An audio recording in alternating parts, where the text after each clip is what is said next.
MA किए थे, BA के बाद कुछ होता है एमए, तो एमए किए थे अंग्रेजी साहित्य 1934 ईस्वी में। अध्ययन कार्य जो था 1938 से 1943 ईस्वी तक उन्होंने विश्वविद्यालय के अंग्रेजी विभाग में क्या किए थे, अध्ययन किए थे, ठीक नहीं, अंग्रेजी विभाग से। जैसे होता है ना, वो हिंदी होता है, ठीक, मगर क्या किए थे, अंग्रेजी से किए थे। आगे एगो पद लिए थे, ठीक, उनका क्या नाम था, महामंत्री पद था, ठीक है। तो कब लिए थे, तो 1949 ईस्वी को, 1953 तक रहे थे, ठीक है। 1949 को लिए थे पद, और कहाँ तक रहे थे, 53 तक रहे थे। अब इनका मृत्यु हो गया, ठीक। कब हुआ था, 30 मई 2000 ईस्वी में। कहाँ हुआ था, दिल्ली में, ठीक। अब दिल्ली में सबसे पहले ज्यादा आदमी दिल्ली में रहता था, पढ़ने के लिए कहाँ रहेगा। अभी देखो कहाँ रहता जाते हैं, कोटा, पटना, नवादा, तीनों जगह ज्यादा रहता है। गया कम मात्रा में रहता है, ठीक ना, ज्यादा रहेगा पटना, कोटा, नवादा, 3 जगह ज्यादा रहता है, ठीक। अब कोई मरेगा आदमी अभी तो कहेगा सब पटना में मर लेगी, रहता है जब वही मरेगा। अब देखो इसका कहानी स्टार्ट होता है, ठीक। जो लोग साहित्य के युग में परिवर्तन करना चाहते हैं, जो लकीर के फकीर ने, साहित्य मतलब समझती है, मतलब अभी के जनरेशन में जो चाहता है कि हम परिवर्तन करें कुछ का। जैसे पहले के जनरेशन में माँ बाप क्या चाहता था, नहीं पढ़ाने के लिए, ठीक, कोई बाल बच्चा को पढ़ाने के लिए चाहता था पहले। अब देखो सब माँ बाप चाहता है कि नहीं हम अपने बेटा को पढ़ा लिखा क्या करें, कुछ बना दे। बेटी को भी चाहता था, पहले तो पढ़ावे लिखावे तो हमें नहीं जानता था, बस खाली अपना नाम लिखल सीख जा, बस वही ज्यादा पढ़ाया हो गया, ठीक है। तुम एमए पास कर लिए एक तरह से, मगर आप सोचता कि नहीं पढ़ लिख के क्या करेगा, नौकरी लेगा, ठीक। तो वही कह रहा है, जो आदमी लकीर के फकीर नहीं है, जो रूढ़ियों तोड़कर क्रांतिकारी साहित्य रचना चाहते हैं, उनके लिए साहित्य की परंपरा का ज्ञान सबसे ज्यादा आवश्यक मानता है। जो चाहता है कि हम रूढ़ तोड़, रूढ़ मतलब समझता है तुम्हारे जो शरीर में रूढ़ है, हड्डी होता है ना, तो इसको तोड़कर क्या करना है, परिश्रम करना है। बहुत से लोग क्या करता है, पढ़े बैठेगा ना तो देखेगा ये वाला गिराएगा, गिराते हैं तुम सब कैसे, वैसे थोड़ी पढ़े बैठेगी तो पास में बैठेगी तो कहेगी नहीं एक जगह सपोर्ट चाहिए, तो सपोर्ट कैसे लगे, ऐसे झुके, फिर दीवार हो कुछ गेंदरा हो ताकि वो रहेगा तो ऐसे कर लेगी, ठीक।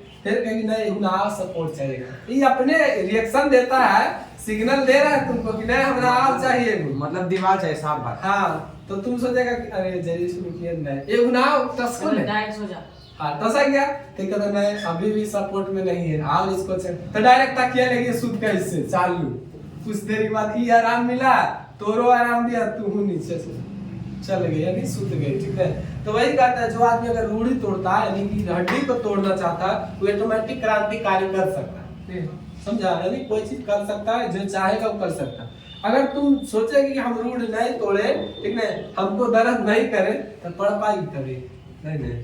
तुम कहेंगे हमको ये नहीं टूटना चाहिए, पापा कहीं ला दे कुर्सी पढ़ेगी, कुर्सियों पर बैठे तकिया मिलेगी, सपोर्टिंग मिलेगा, कहीं दीवार लगा तो दीवार में लात मारेगी, है ना, सपोर्टिंग ले ली, कुछ देर में आओ जैसे शरीर के नीचे कर लेगी, ओकरे पर मार लेट गई, ठीक है। तो वही कहता है इसमें कि साहित्य क्रांतिकारी करने के लिए, साहित्य की रचना चाहते हैं, उनके लिए साहित्य की परंपरा का ज्ञान सबसे ज्यादा आवश्यक मानता, उनके लिए जो ज्ञान है ज्यादा आवश्यक है। जो लकीर के फकीर है उसके लिए कोई ज्ञान नहीं, वो तो ऐसे भी मांग सकता है, समझ गई। आगे, जो लोग समाज में बुनियादी परिवर्तन करके वर्गहीन शोषण मुक्त समाज की रचना करना चाहते हैं, वे अपने सिद्धांतों को ऐतिहासिक भौतिकवाद के नाम से पुकारते हैं। जो महत्व ऐतिहासिक भौतिकवाद के लिए इतिहास का है, वही आलोचना के लिए साहित्य की परंपरा। अब कहता है ऐसे व्यक्ति क्या करते हैं, इतिहास रचते हैं, यानी संस्कृति में क्या करते हैं, इतिहास रखते हैं या साहित्य करते हैं, ठीक। अब जो लोग मेहनत नहीं करेंगे कभी इतिहास रच सकता है, कभी नहीं रचेगा।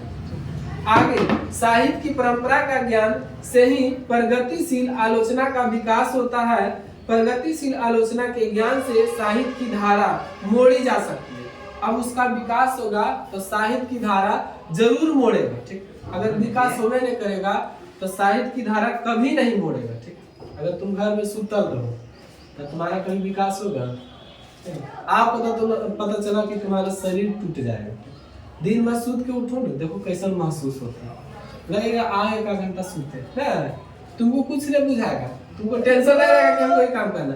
यही तुम भोरे उठो, पढ़ के जाओ, अगर किसी को देखेंगे कुछ करते तुम्हारा भी लालसा जमेगा ना, पढ़ रहा चाहे कुछ कर रहा हम अभी भूलिए रहे, तुम अपना मन जगा दी और सुतल हो तो के तुरंत जना रहा है, तो जना रहा है। हाँ सुतल ख्वाब का सेम देखेगा, हम ट्रेन चला रहे हैं, सुतले उठेगा तो कोई ट्रेन नहीं, ठीक है।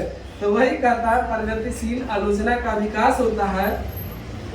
प्रगतिशील आलोचना के ज्ञान से साहित्य की धारा मोड़ी जा सकती है और नए प्रगतिशील साहित्य का निर्माण भी किया जा सकता है। अगर हमारे पास दुख है तो सुख आ सकता है, मगर मेहनत करेंगे तब न तो आएगा कभी सुख। भगवान तो चाहता है कि सबको दुख देने, बिना दुख देने सुख कैसे आएगा? तुमको सुखे दे देगा भगवान, तो कभी कष्ट करेगा? तुम्हारे पास अगर गाड़ी है ये तो काहे खरीदेगा गाड़ी, ये है चलाएंगे, चाहे वो नहीं चलाएगा भाड़ा पर दे देगा। अगर नहीं गाड़ी है तो मेहनत करेंगे, नहीं उतना कमाएंगे तो लेंगे, ठीक है। तो वही कहता है आगे, प्रगतिशील आलोचना किन्हीं अमूर्त सिद्धांतों का संकलन नहीं करता, वह साहित्य की परंपरा का मूर्त ज्ञान, मूर्त मतलब होता है मूर्त ज्ञान है। जो आदमी मेहनत नहीं करना चाहते वो एक तरह से क्या धरती पर मूर्त, ठीक है, उसका कोई काम नहीं। जैसे मूर्तिकार क्या होता है, मूर्ति बना देता है, ठीक है, अब उसका कोई काम है, जैसे उसका कोई काम है नहीं, अब तुम्हें उसको क्या करता है, पूजा करता है, ठीक। अब उसका देखो वही मूर्त को जैसे जहाँ बनाता है मूर्तिकार, उसका कोई वैल्यू नहीं है, वैल्यू आता है उसको पूजा करेगी जाके, अब उसको पेंट पांट कर दिया तो अच्छा चमका दिया, तुम्हारे मंदिर में रख दिया, तब तो जाके बस पूछो नहीं जबते रहेगी माला। तो वही कहता है उसका यानी मूर्त ज्ञान है, और यह ज्ञान उतना ही विकास समान है जितना कि साहित्य का परंपरा, उतना ही विकास समान है जितना हम सब साहित्य करते हैं, यानी जितना आगे बढ़ते उतना ही उसका मोल होता है, ठीक। आगे साहित्य की परंपरा का मूल्यांकन करते हुए सबसे पहले हम उस साहित्य का मूल्य निर्धारित करते हैं जो शोषक वर्गों के विरुद्ध श्रमिक जनता के हितों को प्रतिबंधित करता है। अब देखो कोई आदमी क्या करता है, उसका मूल भाव जानता है, ठीक। जैसे बाजार जाते हैं हम लोग तो पहले उसका मोल करते हैं तब कोई चीज खरीदते हैं ना। अब कपड़ा लेने के लिए गए तब कहेंगे कि ना 300 दो, ये करते हैं, या तो 500 दो।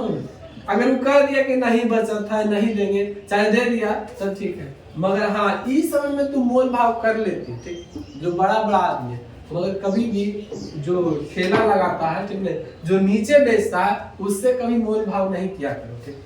वो जो तुम्हारा ने हकीकत रियल चीज देता है और वो अपने आप से मतलब खुद से बना के बेचता है, ठीक। कपड़ा वाला दुकान अपने से नहीं बनाता, वो तो लाता है बाजार से, ठीक। उससे मोल भाव कर लेता है, चलो ठीक है कोई दिक्कत नहीं। मगर जो तुम्हारा फुटपाथ पर बेचता है ना, उससे कोई मोल भाव नहीं किया करो। क्या कि लोग किसके लिए कमा रहा है, वो पैसा के लिए कमा रहा है, वो तो भाड़े के लिए कमाते रहते हैं, ठीक नहीं। तो हम लोग क्या करते हैं, विपरीत करते हैं, जिससे मोल भाव करना चाहिए उससे नहीं करते हैं, जिससे नहीं करना चाहिए उससे मोल भाव करना चालू कर देते हैं, ठीक। इसके साथ हम उस साहित्य पर ध्यान देते हैं जिनकी रचना का आधार शोषित जनता का श्रम है, और यह देखने का प्रयत्न करते हैं कि वह वर्तमान काल में जनता के लिए कहां तक उपयोगी है और उनका उपयोग किस तरह हो रहा है, ठीक। अब कई बार कोई आदमी देखता भी है कि नहीं गरीब है, इसको 2 रुपया आओ देते, ठीक। जैसे कोई बड़ा आदमी है, अगर फुटपाथ पर लेने के लिए गया सब्जी, अगर वो कहते हैं 30 रुपया किलो है, तो उससे एक भाव नहीं पूछेगा कि नहीं 30 की जगह 20, तो वो तुरंत ले लेता है कि नहीं फुटपाथ पर बेच रहा है। हाँ यही अगर बाजार में अगर मॉल वगैरह बड़ा बड़ा चीज में चल जाएगा, जैसे दुकान में चल जाएगा सब्जी वाला, ओकरा में मोल भाव करेगा। काहे के लिए, तू बाहर से ला करता है, बेचारा खुद मेहनत करके ले जा और तुमको असली चीज दे रहा है, ओकरा में क्या कर रहे मोल भाव कर रहे। तो ये करता है आदमी पर डिपेंड करता है,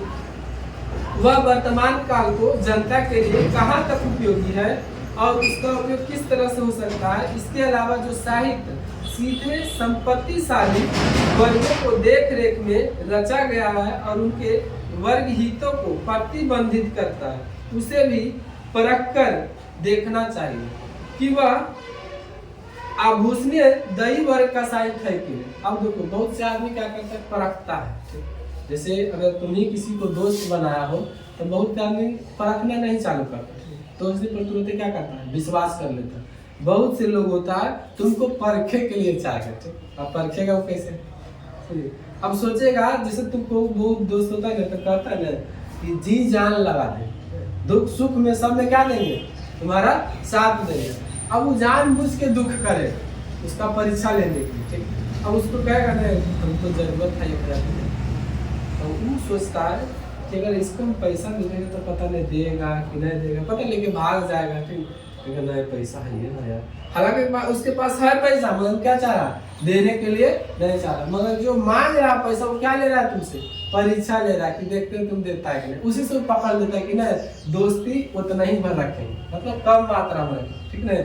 अब कोई आदमी अगर परीक्षा तुमसे ले रहा है, अगर तुम दे दिया उसको तो तुम उसका दिल में समा गया, तुम जे कहेगा ना वो करेगा, तुम्हारे लिए जान तक दे सकता है, ठीक नहीं। इस आगे कहता है